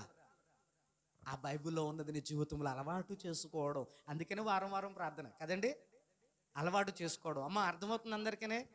ముగించేద్దాం, ఇంకా మరి అయిపోయింది టైము, ఇంకా చెప్పంటారా? కాబట్టి వినండి అయితే. దేవునికి స్తోత్రం. కాబట్టి ఇక్కడ దేవుని యొక్క వాక్యంలో చాలా స్పష్టంగా చెప్తున్నాడు. భక్తుడైనటువంటి వ్యక్తి దేవుణ్ణి హత్తుకొని ఉండుట కారణం వచ్చేత, ఆ హత్తుకోవడం అంటే దేవుణ్ణి ప్రేమించి దేవుని ఆజ్ఞలను అనుసరించి నడుచుట కారణం వచ్చేత పృథ్వీని బిళ్ళారు. ఆ వ్యక్తి అట ఇదిగో ఎక్కడికైతే వెళుతూ ఉన్నాడో వెళ్ళిన ప్రతి చోట దేవుడు అతనికి తోడుగా ఉన్నాడట. రెండవ విషయం ఏంటి అని అంటే అతను ఏమి చేసినను దానిలో జయమును పొందుతూ వచ్చాడంట. హల్లెలూయా, హల్లెలూయా. జయము కావాలి అని అంటే దేవుణ్ణి ప్రేమించాలి. జయములోనే మనకు కావలసినటువంటి ఆస్తి ఉంది పృథ్వీని బిళ్ళారు. దేవుడు అవన్నీ మనకి ఇవ్వాలి అని అంటే ఇదిగో జయము మీద జయము మనకిస్తాడు. అట్లాగున మనం జయము పొందుతున్న ప్రతిసారి మనకు కలిసి వస్తూ ఉంటుంది. పృథ్వీని బిళ్ళారు కలిసి వస్తూ ఉంటుంది. అట్లాగున బైబిల్ గ్రంథంలో ఒక వ్యక్తి ఉన్నాడు. ఆఖరిగా వ్యక్తిని చదువుకుని మనం ముగించుకుందాం. చూడండి, ఆదికాండము 39వ అధ్యాయము 5వ వచనం నుండి కొన్ని విషయాలు మనం చదువుకుందాం. ఆదికాండము 39వ అధ్యాయము 5వ వచనం. 39వ అధ్యాయము 5వ వచనం ఏమని వ్రాయబడిందండి? అతడు తన ఇంటి మీదను తనకు కలిగిన అంతటి దాని మీదను అతనిని విచారణకర్తగా నియమించి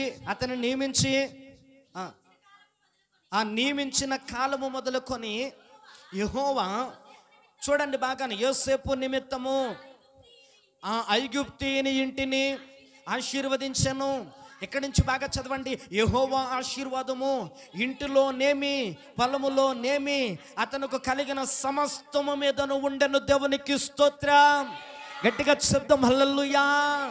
పిల్లలు చూడండి, దేవుణ్ణి ప్రేమించినటువంటి వ్యక్తి ఎక్కడ ఉంటే అక్కడ గొప్ప ఆశీర్వాదం అని దేవుని యొక్క వాక్యంలో దేవుడు చెప్తున్నాడు. దేవుణ్ణి ప్రేమించినటువంటి వ్యక్తి ఏ ఇంటిలో ఉంటే ఆ ఇంటికి ఆశీర్వాదం అని దేవుని యొక్క వాక్యంలో దేవుడు చెప్తూ ఉన్నాడు. ప్రేమించినటువంటి వ్యక్తి ఎవరి దగ్గర ఉంటే వారికి ఆశీర్వాదం అని దేవుని యొక్క వాక్యంలో దేవుడు చెప్తున్నాడు. ఇదిగో దేవుణ్ణి ప్రేమించినటువంటి వ్యక్తి ఏ పని చేస్తే ఆ పనిలో గొప్ప ఆశీర్వాదం, ఏ పొలం వెళితే పొలంలో ఆశీర్వాదం, ఏ మార్గం వెళితే ఆ మార్గంలో ఆశీర్వాదం, ఏ ప్రయాణములు వెళితే ఆ ప్రయాణముల ఆశీర్వాదం, ఏ పని మీద వెళితే ఆ పనిలో ఆశీర్వాదం. ఇట్లాగా దేవుని యొక్క వాక్యంలో యోసేపును గురించి దేవుడు మాట్లాడుతూ ఆయన చెప్పాడు, ప్రభువైన బిడ్డలారా, యోసేపు ఏదైతే కలిగి ఉన్నాడో దేవుడు దాన్ని ఆశీర్వదించడం మొదలు పెట్టాడు. అది అవతల వ్యక్తులదా మనదా అనేటువంటిది పక్కన పెట్టి, ప్రభువైన బిడ్డలారా, ఇదిగో భక్తుడైనటువంటి యోసేపు వెళ్ళి దేనన్నా ముట్టుకుంటే దేవుడు దాన్ని ఆశీర్వదించాడు. ఎవరింట్లో కన్నా వెళ్ళి అడుగు పెడితే ఆ ఇంటిని ఆశీర్వదించాడు. ఎవరు పొలంలోని కన్నా వెళ్ళి అలాగ అడుగు పెడితే దేవుడు ఆశీర్వదించాడు. ఇదిగో యోసేపు ఎక్కడెక్కడైతే తిరిగాడో, ఎక్కడెక్కడైతే ఉన్నాడో,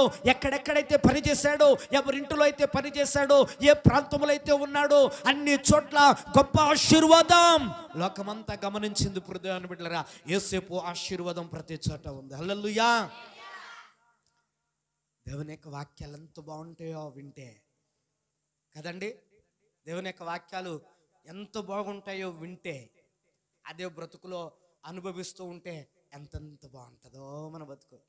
అది వింటే బాగుంటాయి, నవ్వుకుంటానికి బాగుంటాయి, సంతోషించడానికి బాగుంటాయి. మరలా ఇంటికి వెళ్ళిపోయి అంటే పని అవ్వదు. అమ్మా ఇంటికి వెళ్ళిన తర్వాత అత్తగారితో అన్నవనుకో పని అవ్వదు, ఇంక పోయినట్టే. మీకు అర్థమవుతుందా? పోయినట్టే. ఇంకా ఇక్కడ దాకా ఇప్పుడు దాకా విన్నటువంటిది అంతా కూడా పోయినట్టే. కారం డబ్బాలు 100 రూపాయలు ఇట్టమంటే పోయినట్టే. గుర్తుపెట్టుకోండి. రా సిరుగు పన్ను ఎక్కడ జోబులో పెట్టుకోనంటే పోయినట్టే. బాగా గమనించుకోండి. పోగొట్టుకుంటారా, పొందుకుంటారా? పొందుకోవాలంటే కొంచెం కష్టపడి, ఇది పెద్ద అసాధ్యమేది కాదు. నోరుని కాచుకుంటే, మనసును కాచుకుంటే, ఇది తప్పు అన్నది ప్రతిదీ కూడా మానుకుంటే, దేవుడు చెప్పినట్లుగా ఆజ్ఞల ప్రకారంగా లోబడితే ఇవన్నీ దేవునికి ఇచ్చేస్తాడు. యోసేపుకి ఇచ్చినట్లుగా ఈ రాత్రి మనకు కూడా ఇస్తాడు. అప్పుడు మన కుటుంబాలు ఆశీర్వదించబడతాయి. ఈ పెట్టుకున్నటువంటి ఈ యొక్క కుటుంబ ఆశీర్వాద కూడుకలకు నిజమైన అర్థం దొరుకుతుంది. పుల్లరా, మన కుటుంబాలు ఎలా ఉండకూడదు. రాబోయే దినాల్లో కడగా ఉన్న మన కుటుంబాలు, కడవాళ్ళు అనుకున్నటువంటి వాళ్ళందరూ నోళ్ళు మూయించబడేటట్టుగా మనల్ని దేవుడు ఆశీర్వదిస్తాడు ఖచ్చితంగా. నమ్మితే దేవునికి స్తోత్రం. ఆశీర్వదిస్తాడు ఖచ్చితంగా. ప్రభువైన బిడ్డలారా, జస్ట్ ఇప్పుడు దాకా చెప్పిన వాక్యాలు మన జీవితంలో కాస్త సాధన చేస్తే, కాస్త రేపటి నుంచి ప్రభువైన బిడ్డలారా, రేపటి నుంచి ఎందుకండి ఈ రాత్రి నుంచే ప్రభువైన బిడ్డలారా, ఇంటికి వెళ్ళిన తర్వాత ఎలాగెలాగంట మానేస్తే ఖచ్చితంగా మన జీవితాలు మార్పు చెందుతాయి. పొందాల్సిన ఆశీర్వాదాలను మనం పొందుతూ ఖచ్చితంగా మొదలు పెడతాం. ఆశీర్వాదాలన్నీ యోసేపుకు దేవుడు ఇచ్చాడు. యోసేపు ఎక్కడుంటే అక్కడ ఎవరింటికాడు ఉంటే వాళ్ళ ఇంటి దగ్గర దేవుడు యోసేపును ఆశీర్వదించాడు. ఈ రాత్రి నిన్ను, నన్ను, మనందరిని కూడా ఆయన ఆశీర్వదించాలని చెప్తున్నాడు. అందుకనే నన్ను ప్రేమించిన వారిని ఆస్తికర్తలుగా యోసేపుని చేస్తాడా దేవుడు? అమ్మా చెప్పుడు, చేశాడా లేదా? చేశాడు. మరి నిన్ను చేస్తాడా చేయడా? యోసేపుకు ఒక న్యాయము, నీకు ఒక న్యాయం కాదు. యోసేపు నడుచుకున్న మాదిరి నువ్వు నడుచుకుంటే యోసేపు పొందుకున్నది నీకు కూడా సొంతమే. ఈ రాత్రి ఎంతమంది సొంతం చేసుకోవాలనుకుంటున్నారు? నాతో కలిసి మోకరించి ప్రార్థన చేసి ప్రభుని అడుగుదాం. ప్రభా, నాకు కూడా సొంతం చెయ్యి, నాకు కూడా కావాలి అలాంటి ఆశీర్వాదం. ఈరోజు వరకు కూడా ఒకవేళ ఈ వాక్యము, ఇలాంటి వాక్యం తెలియక ఒకవేళ నేను నేర్చుకోలేదేమో, ఇలాంటి వాక్యం తెలియక ఒకవేళ నేను ఇప్పటి వరకు అలాంటి గొప్ప ఆశీర్వాదాలు, అలాంటి నువ్వు ఇచ్చే ఆస్తుపాస్తులు, అలాంటి నువ్వు ఇచ్చే ఐశ్వర్యాలు, ఇదిగో అడుగు పెట్టిన ప్రతి చోట పొందే ఆశీర్వాదం నేను పక్కుచుకున్నానేమో. కానీ ఈసారి అట్లా కాదు ప్రభా. నా కొరకు నువ్వు శాపగ్రస్తమైంది కూడా ఆశీర్వాదకరంగా మారుస్తానన్నావు. నేను ఎక్కడుంటే అక్కడ ఆశీర్వాదం ఇస్తానన్నావు. నేను నిలబడిన చోటే ఆశీర్వాదకరంగా మారుస్తానన్నావు. అది గాఢ అంధకారమైన, మరణ అంధకారమైన, శత్రువుల మధ్యనైనా, భయంకరమైనటువంటి వ్యక్తుల మధ్యనైనా, పాషాణ హృదయము కలిగిన వ్యక్తుల మధ్యనైనా, భయంకరమైనటువంటి మరణపు వేదనలు కలిగించే వ్యక్తుల మధ్యమైన, ఒకవేళ భయంకరమైనటువంటి గాఢాంధకారమైన, ఒకవేళ అది భయంకరమైనటువంటి మరణాంధకారముతో కూడిన రోగమైన, ఎలాంటి పరిస్థితుల మధ్య అయినా నిన్ను ప్రేమించిన వారిని ఆస్తికర్తలుగా చేస్తానన్నావు. ఈ రాత్రి నేను నీ వాక్యం విన్నాను. నీ వాక్యం విని నేను బయలుదేరింటికి వెళుతూ ఉన్నాను. నా జీవితాన్ని మార్చే దేవుడు నువ్వు, నా జీవితాన్ని నా ప్రభు ఆశీర్వదించే దేవుడు నువ్వు. ఈ వాక్యాలు నాయనా వట్టివి కావు. నీ మాటలు విని మేము నవ్వుకున్నాం బాబు. నవ్వుకోవడం కాదు, ఇదిగో ఇక మీదట మేము నీ వాక్యాన్ని బట్టి ప్రభా మేము నేర్చుకున్నవన్నీ కూడా పాటించాలి. పాటించగలిగే బ్రతుకును మాకు దయచేసయ్యా. పాటించగలిగే ఆ గొప్ప అనుభవంలోనికి మమ్మల్ని నడిపించు తండ్రి. అలాగను మమ్మల్ని నడిపించు ప్రభా. నోరు తెరిచి ప్రార్థన చేద్దామా. మౌనంగానే ఉండి ఏం పొందుకోకుండా ఊరికనే ఇంటికి వెళ్ళిపోద్దామా. నోరు తెరిచి అడిగితే ప్రభు ఇస్తానని వాక్యములు వాగ్దానం చేశాడు కనుక ప్రభా ఇదిగో నాయనా ఎప్పటి వరకు కూడా నా తండ్రి నేను ఎలాగున్నానో నాకు తెలుసు కనుక ఇక మీదట అలాగున వండుకోకుండా నా జీవితాన్ని సరి చేసుకుంటాను. నా కుటుంబంలో నేను ఆశీర్వాదకరమైన వ్యక్తిగా ఉంటాను ప్రభా. యేసేపు ఉన్న చోట ఆశీర్వాదం అట. నేను నా కుటుంబంలో ఆశీర్వాదం, నా తల్లి ఇంటిలో ఆశీర్వాదం, నా అత్తింటిలో ఆశీర్వాదం, నేను అడుగుపెట్టు ప్రతి స్థలంలో ఆశీర్వాదం. అయా నేనున్న నా గ్రామంలో ఆశీర్వాదకరంగా నేను ఉండాలి ప్రభా. ఒకవేళ నిన్ను ఇప్పటి వరకు ఎవరైనా శాపగ్రస్తమైంది అన్నారా? అయ్యో అది శాపగ్రస్తమైన ప్రాంతం అన్నారా? అది శాపగ్రస్తమైన ఇల్లు అన్నారా?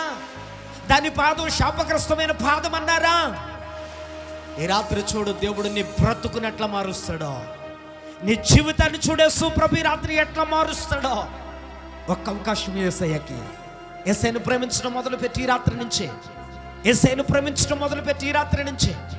ఒకవేళ ఇదిగో నీ అత్త కోడళ్ళ మధ్య ఏమైనా సమస్య ఉంది, సమాధానపడి రాత్రి. ఎందుకు నీవు అహానికి పోయి, కోపాలకు పోయి, పంతాలకు పోయి దేవుని ఆశీర్వాదాలు పోగొట్టుకుంటావు? ఒకవేళ భార్య భర్తల మధ్య సమస్యలైతే ఈ రాత్రి సమాధానపడు పిల్లరా. ఇదిగో ఈ రాత్రి దేవుడు నీకు ఒక గొప్ప ఆశీర్వాదం, ఆశీర్వాదం, ఆశీర్వాదం. నీ బిడ్డలతో సమాధానపడు, ఆశీర్వాదం. నీ అన్నదమ్ములతో సమాధానపడ, ఆశీర్వాదం. ప్రేమించు పవిత్రమైన ప్రేమతో, పరిశుద్ధమైన ప్రేమతో, దేవుని ప్రేమతో, వాక్య లేఖనాలలో చెప్పిన ప్రేమతో ప్రేమించు. ఏమండి, దేవుడు చెప్పిన మాటలన్నీ వట్టి మాటలు కాదు. లోకంలో ఉన్న వారికి ఇవి వెరుతాను, వాళ్ళకి నవ్వులాటలుగా ఉండొచ్చు, కానీ మనకి నవ్వులాట కాదు. ఇది గొప్ప ఐశ్వర్యం, గొప్ప ఆశీర్వాదం. కావాలా? అయితే నీ నిధులు నింపబడతాయి. కావాలా? నీ నిధులు నింపబడతాయి, నీ అవసరాలు తీర్చబడతాయి. ఒకవేళ మేడల మీద మేడలు నువ్వు కట్టలేకపోవచ్చు, వెండి బంగారాలు ఇదిగో నువ్వు కిలోగ్రాములు లెక్క కొనకపోవచ్చు, కానీ నిన్ను ఆస్తికర్తలుగా దేవుడు చేస్తానంటే దాని అర్థం ఏంటో తెలుసా? నీ జీవితకాలం అంతా సమృద్ధి కలిగి ఉంటావు, జీవితకాలం అంతా సంతోషంగా ఉంటావు, జీవితకాలం అంతా నెమ్మది కలిగి ఉంటావు, జీవితకాలం అంతా ఆశీర్వాదకరంగా ఉంటావు. అది దేవుడికి ఇస్తానని చెప్పాడు. ఆయన్ని కావాలంటే ప్రార్థన చేయమోకరించి విన్న వాక్యాన్ని బట్టి మనం ప్రార్థన చేసుకుంటాం.